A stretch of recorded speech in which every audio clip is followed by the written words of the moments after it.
What's going on, my people? Welcome back to Israel's Movie Reviews. And we going along that road, man, back to the 90s, to another one of the greatest action films ever made. Another John Travolta-led film. And can you guess what it is? Yeah, I'll wait.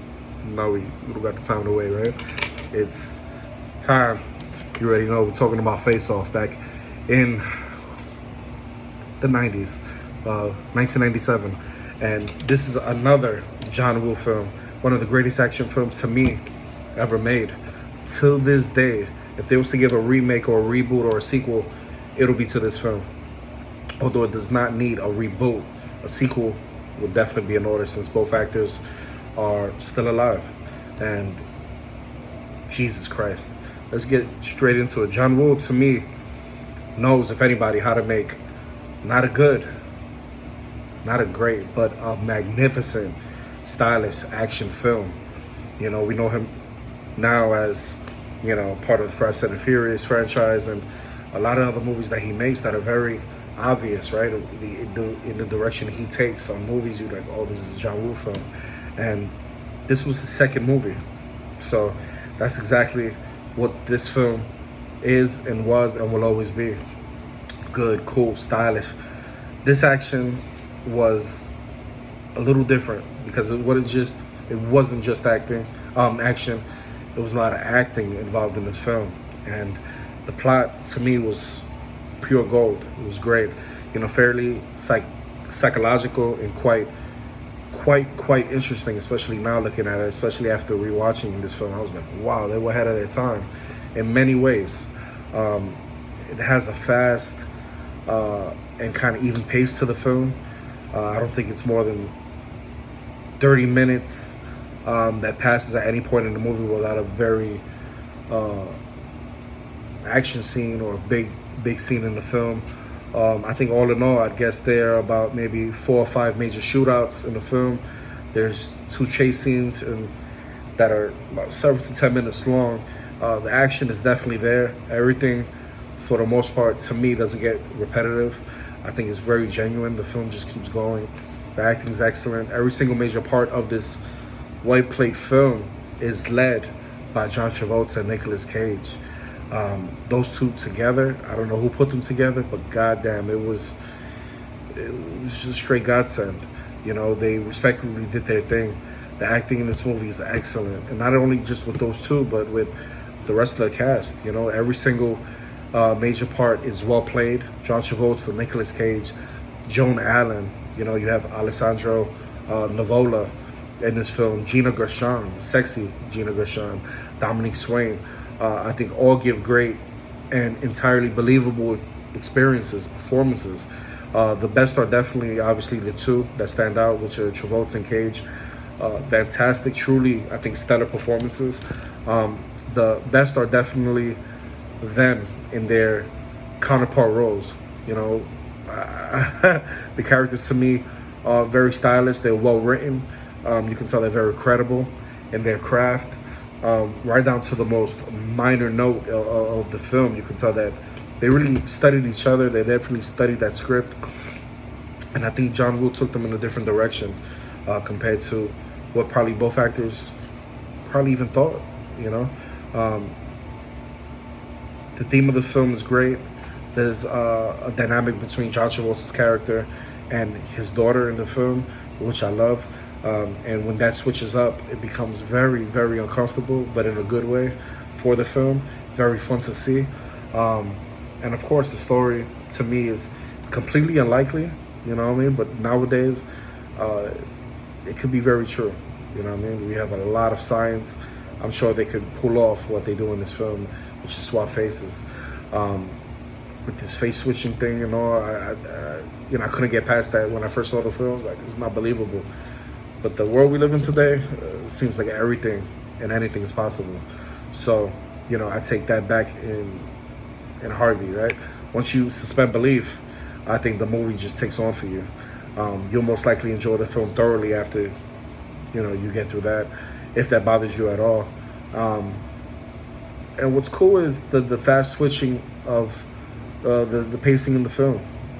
you go pretty much straight into it. I think John Travolta and Nicolas Cage play each other for a longer period of time than what they play their main characters, right? They play each other very well. And I thought that was very, very funny. The script is excellent, has plenty of drama, there's plenty of action, and there's a lot of thrilling parts to this movie also, which I really loved. You gotta love the movie's, sharp direction, cinematography, contrast. While I had my gripes, I had my little nitpicks, but overall, I think, Face Off is a very, very excellent movie that I think will be hard to get out your head once you watched it. It's that memorable, at least for me it was. I saw the movie now, I think about maybe 30, 35 times.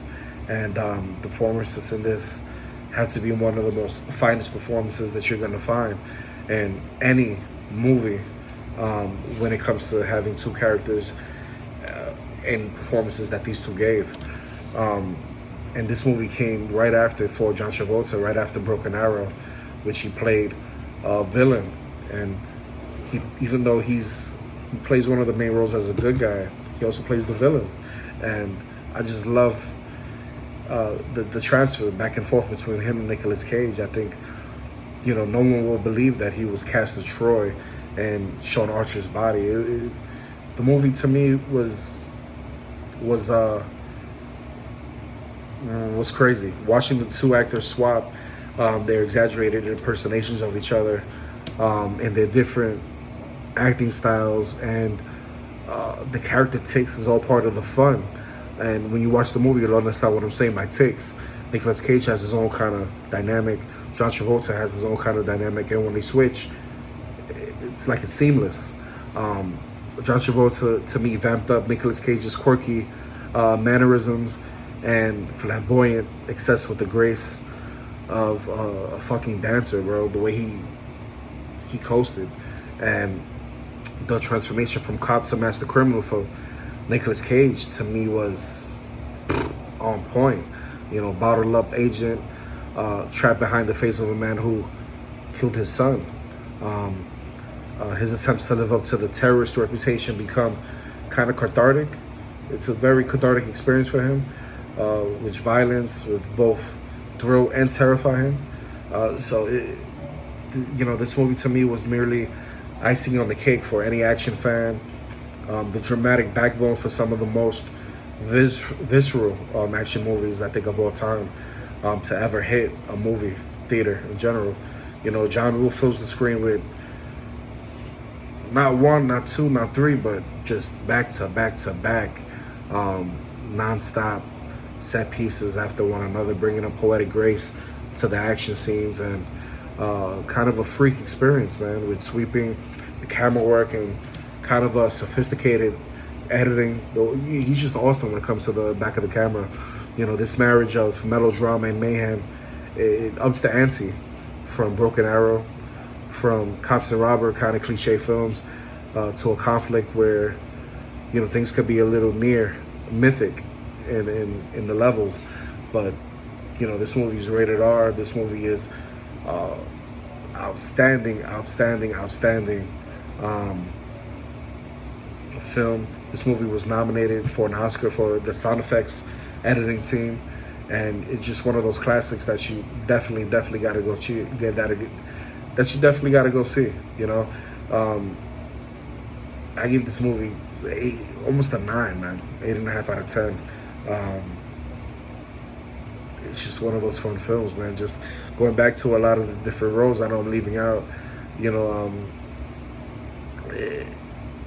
it's one of those films that's not going to leave your head, when, John Woo became this kind of like action maestro in Hong Kong cinema.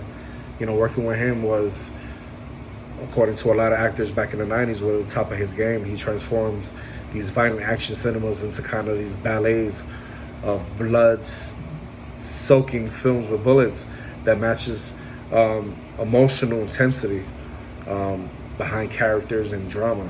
And I don't think anybody does it as well as him. So definitely go check out this film. This movie was one of not only my favorite movies of all time, but Nicolas Cage and John Travolta. It doesn't get any better than those two right there. So definitely go check out this film and let me know what you think, man. Direct message me, hit me up, and let me know what's your favorite action film of the 90s. Thanks a lot for watching the review, man. For the next time, deuces.